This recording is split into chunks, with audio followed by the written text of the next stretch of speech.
Arc 6, Chapter 83. Ram, she remembered, anything and everything being scorched, engulfed in red, scarlet flames.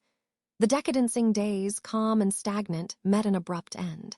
Before that insanic violence, even the title of strongest demi-humans, even the position of the most feared headman in the village, even the ubiquitous love of parents who protected their child, all held no purport.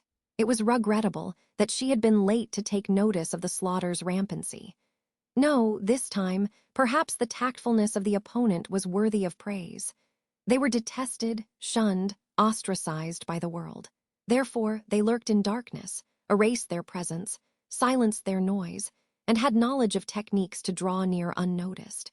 It would be correct to say that at the point of the first ambush, victory and defeat had already been incised. Faint quiescence was mingled into the atmospheric mana. By the time her horn had sensed that aberration, it had already been far too late. First, half of the village persons had been retrenched initially, leaving less than half of those capable of battle. Adding to that, further half of those had not come about, due to the exigent nature of pondering whether they had been mistaken. To summarize, their hearts had been putrefied by peace and harmony. The Oni clan, once named as the strongest demi-humans, even said to have been capable of bringing about change in the state of affairs of the kingdom of Lugnica, if they had taken part in the demi-human war, even had the if of that history occurred for the argument's sake. The Oni clan unmistakably wouldn't have bore great results either. Anyhow, the half that had been abated by the first assault were further reduced to another half by the following second assault. By that point, blazes arose throughout the village. By the time death wails resounded into the night sky illuminated scarlet, all of the honest in the village had inferred the aberration. However, in those moments, only two had perceived so much as the fall of the Oni clan. Ram, break out of the siege. It's fine as long as you alone stay alive. With two enlarged gigantic horns, her elder cried with all muscles of his body bulked up. Her elder, carrying the longsword he specialized in, leapt out of the room and vented that at Ram as she slashed the ordinary combatants down using wind, telling her to stay alive, but that was not because he possessed disquietude regarding Ram, for it had been her elder who believed with the greatest undiscerning honesty that Ram herself was the promising, dazzling, gleaming future of the Oni clan, the reincarnation of the former glory of the Oni clan, the Oni god who had advanced domination and conquest in the era of the witch. That was the role expected of the prodigy named Ram, and must have been his ardent wish as the final patriarch of the Oni clan, which had all but forgotten battling. Ha hick! She felt like laughing it off with an exhale, finding it to be just ludicrous. Even in this age, did the wish of the Oni who represented the village refer to entrusting the realization of an impossible dream to the future? He could nimbly consolidate his comrades, attempt to launch a counterattack at the enemy. The options he possessed for taking action were countless. However, Ram did not intend to offer that as advice to the patriarch. This night was not the cause, for Ram had already, since a long time in the past, turned her back towards her tribe. Something like the glory of the honest, worthless, worthless, worthless. Even the reality that the purest blood of that Oni clan was flowing within her was repulsive. Certainly, upon wishing for strength her blood boiled, enhancement reigned over her entire body, a sense of omnipotence as if the entirety of all and everything existed for her sake appeased her. The truth was that had Ram grown into adulthood healthily, then that sense of omnipotence might have become genuine. However, Ram did not wish for that. Within this confined world, rather than putting on airs as the child of God, Ram had a future she seeked to choose. It was, instead of being lionized as the reincarnation of the Oni god, etc., instead of spending her lifetime as a shrine for her blood relatives who resumed to cling to a glory already met by ruin, something possessing far more worth. It was to live as the redacted, of redacted. Centralizing her attention to her forehead, she encompassed the mana scintillating with heat into her entire body through her white horn. Upon praying for it with might, Ram's perception greatly, immensely magnified, hijacking the field of vision of all that was breathing and living in her environs, she grasped all happenings of the confined village with perfection. The number of enemies was large, and they had taken positions encircling the village, ensuring escape was improbable. Correspondence at the first instance had been delayed. The only ones who had been able to oppose properly were the half of half, and they too had lost numbers such that the remaining ones could be counted on one hand, indicating the exhaustion of the Oni clan's spirit. One person, the elder, seemed to be making strenuous efforts and battling, but the enemies who had assembled there were quite well trained. The traces of the elder, as he fell into disadvantage, were enveloped in rich death. Redacted. Cladding her small body in wind, Ram bolted through the village as if a gale. What those lips announced referred to her one and only redacted, whom she loved even within the slightest thought. This was not Ram's heartlessness. She was simply renewing her consciousness. For Ram's parents had been within the first half of people assaulted, and no longer had any hope of their lives being saved. Never had she detested her parents. However, both of them, for better or worse, had been born into this village, had been members of the Oni clan who chose to die within this village, and had unmindfully accepted a rather lenient parish, was what she believed. Hence, for them to lose their lives on this night was a certain kind of inevitability. However, this does not mean they will not be avenged. The black shadow obstructing her way, the enemy with its entire frame clad in a robe. Towards the underlings wielding and romping with the cross-shaped daggers, Ram delivered an unfaltering wind, whether they had made light of her as a mere child, or if they simply lacked ability. Failing to accept Ram's wind blades, the black shadows proceeded to be slashed down from one to the next, giving an atrocious rise to dead bodies in great count. Even then, Ram enveloped herself in wind and resumed her slaughter, as if dancing within the flares. Should it be likened to, then perhaps it had indeed appeared as if a glamorous pirouette. However, in reality, with the swing of an arm, Ram robbed life, and each time she made what had shape disappear, dark joy cried for exultation through her youthful mind. Kill more, so it howled vehemently. Her inner oneself urged her to pillage blood, flesh, bones, soul, life. This evening was not the first time she had lent her ears to that appeal. Since in the distant past, since the moment she had taken birth, precisely this voice allured her upon the slightest interlude. It sought the awakening of her inner oneself, apprising her to entrust her life, to her blood, her flesh, her bones, her soul. It appealed to her that she could kill far more, that she could destroy far more. Ram seemingly couldn't comprehend about simply what was so wonderful about this. Neither the elder, nor her parents, no one, could comprehend this. Ram did not even feel inclined towards conveying about this to those who sought of her a duty which departed from her being Ram. It appeared as if she was being controlled by her horn. Had she not possessed a firm self, her youthful persona would have gotten easily swallowed, demolished, and precisely then she surely would have become the reincarnation of the Oni god in accordance with the desires of her surroundings. However, she did not become that way. The reason being, redacted Chan.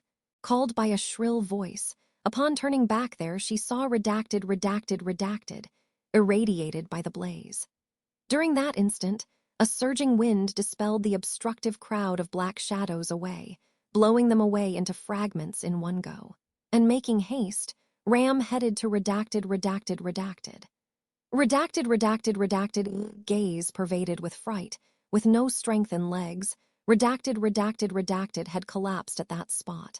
Extending her hand to her beloved redacted, she helped stand up. In accordance with the elder's wish, Ram must survive. However, not by herself, but together with redacted.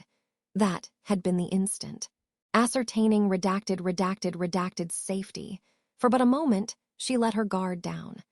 By the time she took notice of the presences, she had been encircled, a situation arduous to make even an escape route through. By herself, it would not be impossible. However, if she alone were to survive, then that would be no different from dying. She possessed no choice but to, come what may, break through the situation.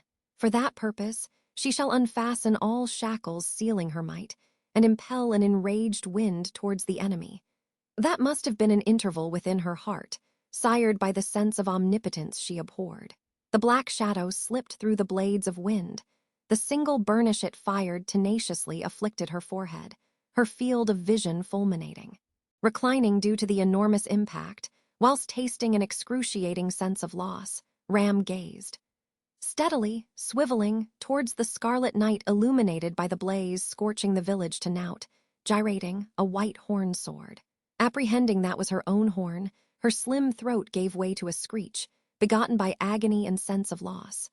Whilst screeching, however alongside, Ram detected. Ever since she had been born, that voice which continued to eat into Ram had become inaudible. Ah, so it was something that simple, she thought, being amused by her own imbecility. Whilst watching the horn paint a parabola into the scarlet night, it finally broke.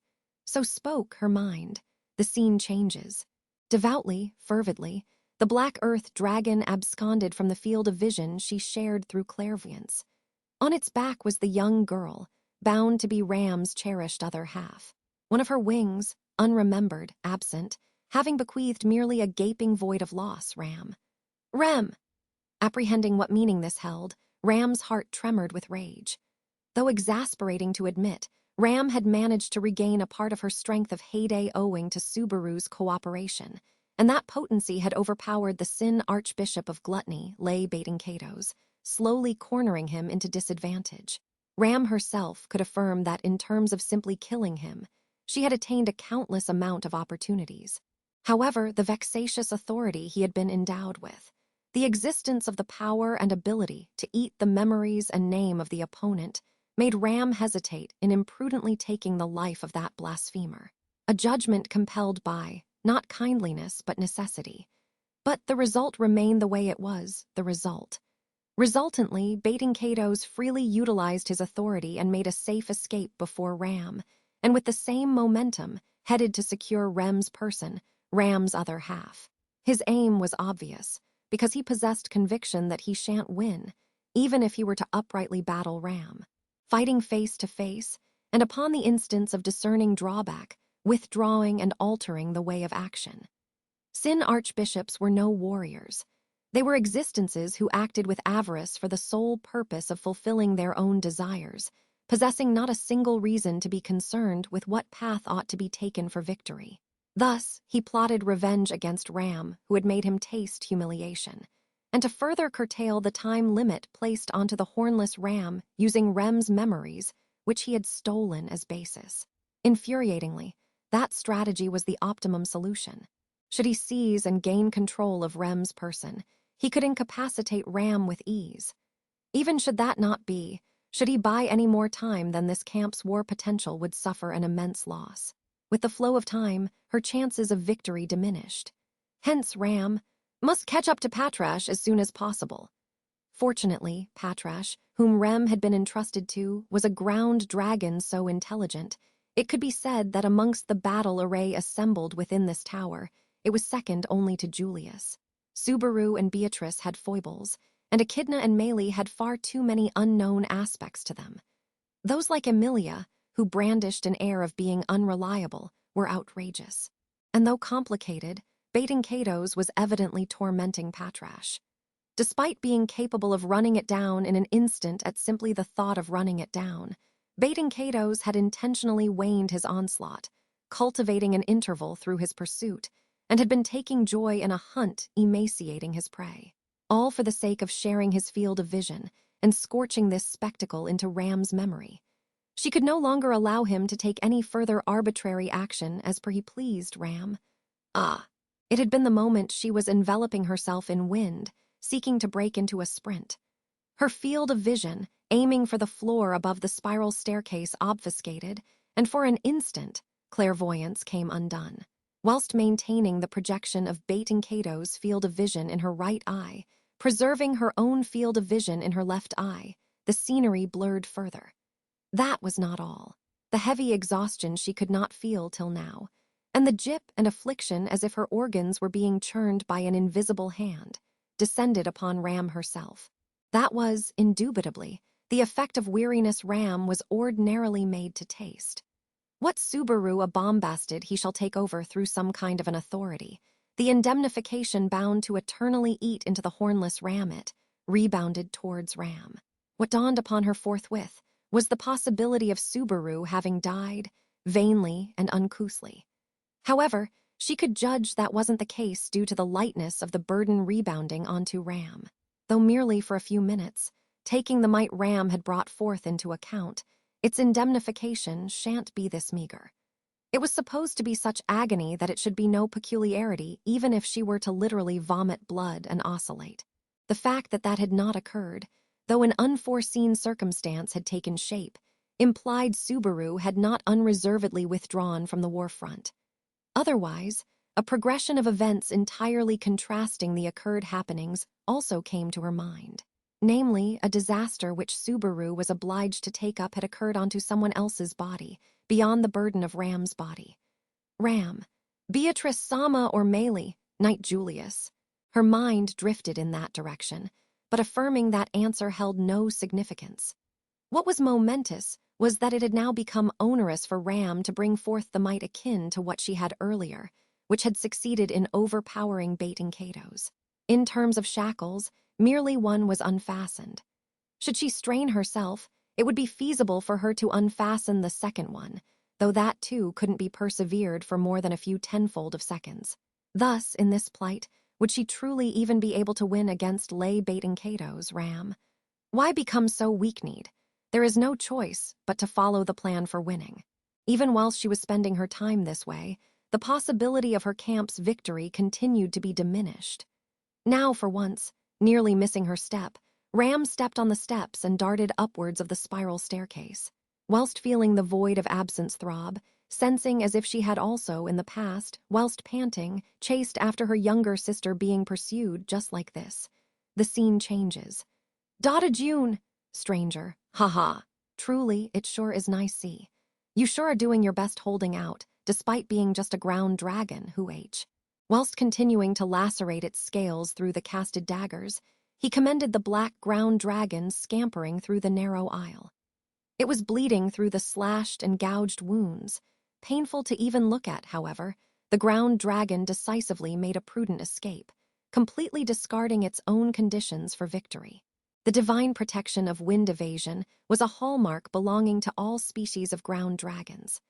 As long as the ground dragon resumed running, a large part of the adversity of external factors, such as wind or footholding, was nullified, affirming the deed of running in order to achieve an objective. Its grace also subsumed the carriage fastened to the ground dragon, or its rider. In other words, the reason why the Sleeping Beauty, in an unconscious state, bound and fastened to its saddle, had not been ejected off yet, mostly owed to the influence of the divine protection of wind evasion. Had it been absent, the Sleeping Beauty surely would have already fallen into the hands of Bait and Cato's. Lay, amazing, gallant Sue. Despite all the hindrances done here and there in your dash so far, you sure have the nerve to still not halt your feet and keep holding out. Well, if you halt your feet, then the divine protection of wind evasion will be rescinded, and we get the reason why you'd be so desperate, but you know W. Dada June.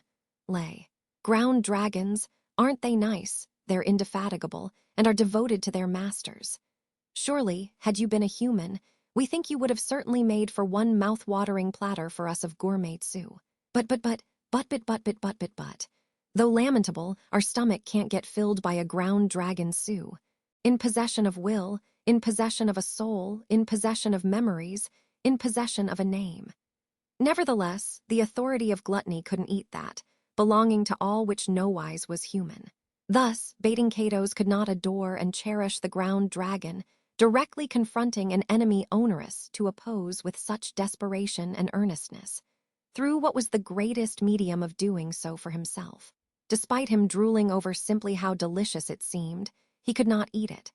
That was as though a meal illustrated onto a painting with the utmost supreme paintbrush.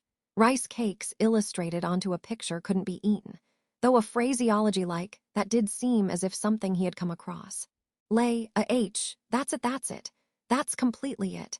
When the stomach is feeling so hungry and hungry and hungry and hungry and hungry and nothing can be done, Sue. Something like the drawing of food this delicious looking is just letting live and then killing. Isn't this completely what's called child abuse, Sue? Whilst resuming his pursuit of the sprinting ground dragon, he spouted the clod of blood clogged within his nose. In the immediately previous battle, His face had suffered damage, and his left eyeball was gurgling as if its retina had been shattered. His fangs marred, his tongue torn, blood ceaselessly cascaded down to his jaw, but none of it mattered. Contemplating that Ram at present was viewing this spectacle, his deepermost heart pulsated. Lei, Ni-sama is pure, noble, perfect, an impeccable being concocted devoid of flaws. That was what the memories slumbering within Baten Kato's implored, and also believably his rational appraisal after having being half killed, unable to undertake any resistance. Against a serious Ram, Baten Kato's shan't be able to compete. No, plausibly, whichever Sin Archbishop may it be, they would all get easily killed with a twist of serious Ram's finger. Though possibly Regulus, he might have been able to put up a fight due to the absolute nature of his authority, Lei. There's no way that idiot could kill Ni-sama anyway, W. At most, if she couldn't kill him, then she wouldn't have killed him, but ended it by just dropping him down the great waterfall or something, isn't it? Even without having to kill, there existed countless ways of confinement. Precisely how the Witch of Envy failed to die even to the hands of the three heroes, and was imprisoned in the evil sealing stone shrine at present as well. In other words, no matter what, Lei. For providing hospitality to the greatest, perfect Ni-sama, we must arrange for suitable preparation as well, or it'll be quite rude, is what it's about, W. Dilating his unsteady left eye, Baten Kato's expressed a melancholic smile dripping blood. Though the ground dragon's velocity was considerable, indoors it was merely inutile treasure. Much less since Baten Kato's was capable of chauffeuring across space through a method of traipsing, making practical use of memories throughout times, even entirely nullifying the distance opened in between. Lei, as Ni-sama's little sister, must grow up without any embarrassment. With a rising sense of purpose seated in his chest, Baten Kato's hauled the memories in the depths of oneself. The authority of gluttony, in its types existed an ability called eclipse.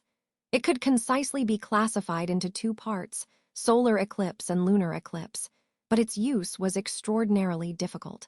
Lunar eclipse was a phenomenon wherein the moon was visible as waned. On one hand, it referred to hauling out the memories of the eaten opponents and recreating them in Baten Kato's own flesh body. Normally, Baten Kato's browsing multifarious memories, combining them, and practically utilizing them as a hyper-level synthesis, could be stated as this lunar eclipse's specialty.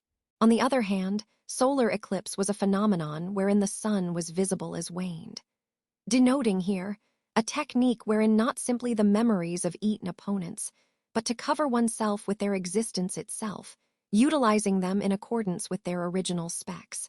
Naturally, the primal bodies of the technique's masters served with greater might for having a good command on those techniques. However, upon transforming the flesh body into that of the opponent, there lied the fear of sustaining far too mighty influence of the opponent's mind, having the possibility of it resonating on a sizable scale in the future. Hence, unless a rigorous state of affairs, Baten Kato's or Alphid did not make heavy use of these. What Lei Baten Kato's and Roy Alphid principally exercised was lunar eclipse. What Louis Arneb principally exercised was solar eclipse. It remained as a last resort which Louis could buoyantly utilize, for she owned no flesh body of her own and possessed no firm self. However, half killed in his battle with Ram, the moment he reconstructed Leaper Dorkel in order to survive, Baten Kato's shattered the shell. Acquiring a command of solar eclipse, which he had not utilized until now due to being apprehensive of losing his self, he had discovered a technique of maintaining a firm oneself. He could now, better than before, with perfection and devoid of waste, enjoy the main dish named the life of the opponent. Lei, to grow in the midst of battle, is something which originally wouldn't have ever happened to a senile old fool like me, yeah. Hahatsu, this sure as heck's a masterpiece. Ain't that right, Ni-sama? 1. Thanks to having established a tenacious self, he felt abundantly refreshed. He wanted to properly show this awakened condition of himself to the wonderful Ni-sama. For that purpose as well, he must opt for a method which exhorts her hatred even further. Scent of rage, flavor of rage, texture of rage, full course of rage. Should he not, with all of his might, surfeit the entirety of what he could experience through someone beloved. Just what of him would be gourmet? Henceforth, to his self atop of the ground dragon's spine before his eyes, he shall lay. Speaking of, it's something that's never been done before, unexpectedly. Killing oneself by oneself. Wonder if this would also make for discovery of new sense of values, you know. Dada June! The instant he winked, the world altered, due to the short-distance spatial leap. The ground dragon, erupting a screech from the depths of its throat, was flabbergasted by baiting Kato's arrival, who was supposed to be in the rear, and attempted to run past him directly horizontally without halting its legs. Gallant, truly gallant.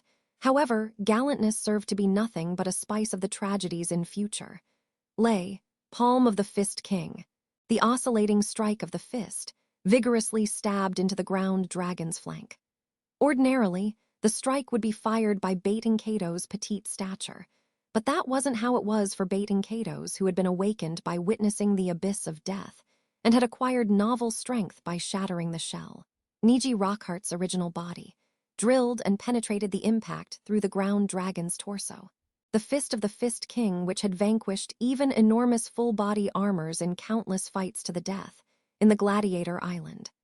Basking its potency, the ground dragon exuded a voice suggesting fatality and was vehemently bashed into the isle's wall. However, the ground dragon continued to shield the young girl atop itself, from the fist, from the wall, from the floor, and from its own build as well. Tenderly catching the body of the plummeting young girl with its extended tail, it gently dropped her off on the floor of the aisle. Though supposed to be a female animal, its handling was with such smartness, all gentlemen could follow it as an example. Involuntarily, even baiting Kato's couldn't help but applaud. Lay, how Eve Artsu. Even if you're to gently lay down on the floor and everything, hereafter the head will courteously be chopped off, and it will become a present for Nisama. Hopefully you do understand. Dada June. Lay. All right. No violence, no violence. It's praise for doing your best. Even whilst toppling sideways, the ground dragon attempted to crunch him, whom he kicked into the jaws upwards. Though he seemed to nearly tear up upon its will and maximal of efforts, regrettably, baiting Kato's and the ground dragon were mutual enemies. Even if he could extol its heroic endeavors, they could never look up toward the same sky of triumph. Should one side be victorious, another side shall be defeated. Though lamentable, that was what is called reality. Let's firmly bear that in mind, okay? A pause per word, a scrupulous clamor, he knocked that into the black ground dragon. He must have now etched, alongside agony, a lesson into the crouched ground dragon with shattered cheekbones and forelegs. Fortunately, baiting Kato's could not eat the memories of the ground dragon. Thus, nor did he hold any reason to rob its life. He wished for them to both remember this day together. What remained was lay. For Nisama's sake, by Rem's hand, Nisama's precious Rem shall be. Stranger. Stop pronouncing such eerie things. The moment immediately following the echo of the unyielding voice, his face, dangling above and towards Rem, was potently repelled.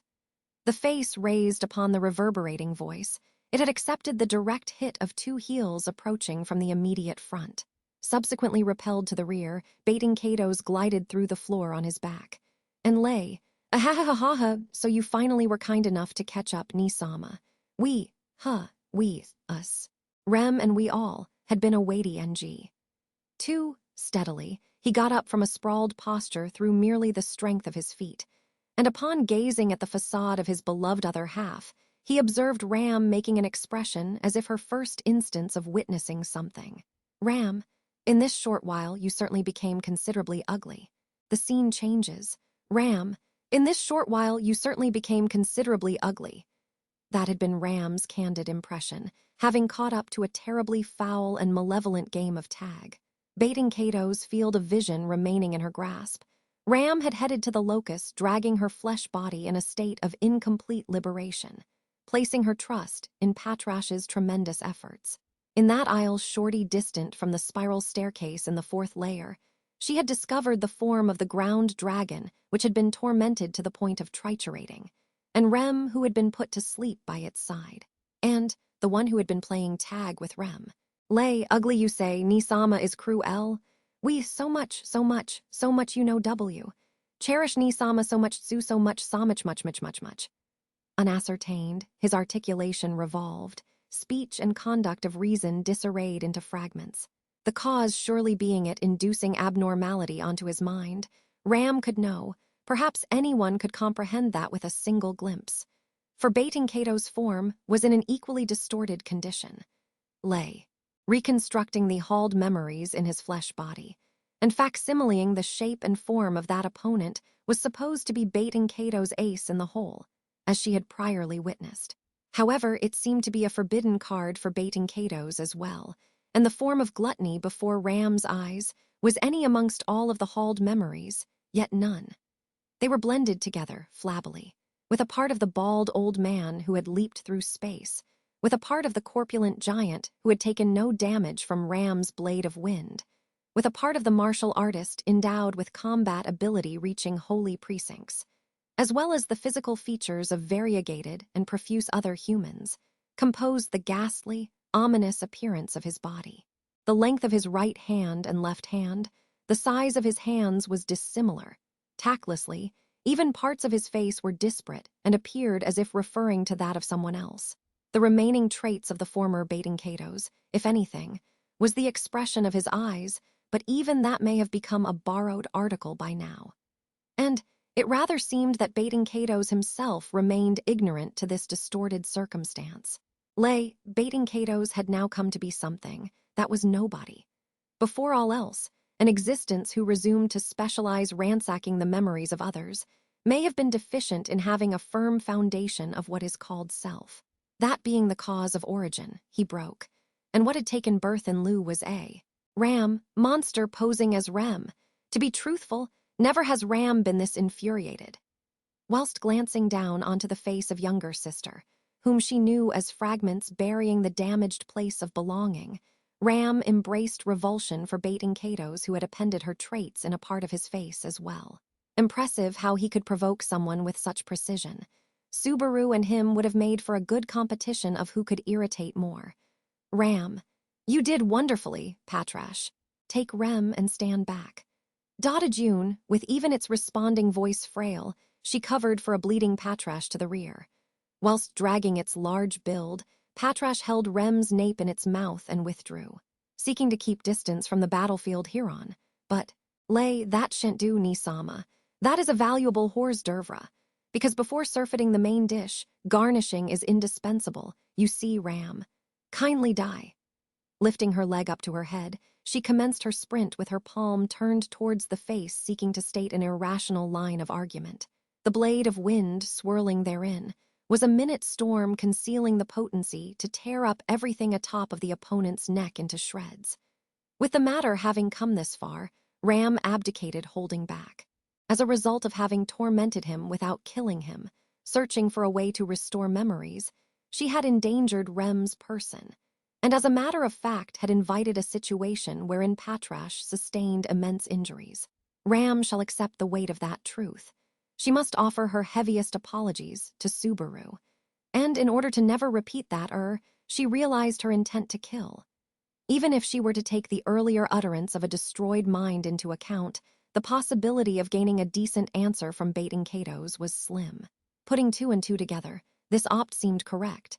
Crushing baiting Cato's and taking the burden of her flesh body back from Subaru.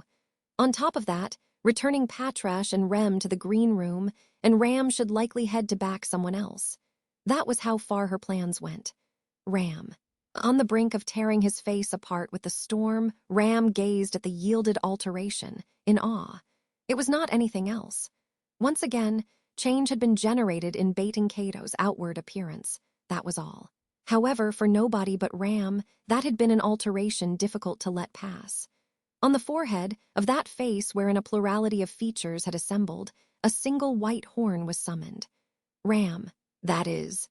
Truly, from the bottom of her heart, had she been moving by her instincts, she shall veil before him. For in their entirety, baiting Cato's deeds had been nothing but exasperating Ram. Nisama. That moment in time, with certainty, by a face the same as that of Rem's, by a voice which seemingly nobody Rem would vocalize, she was called.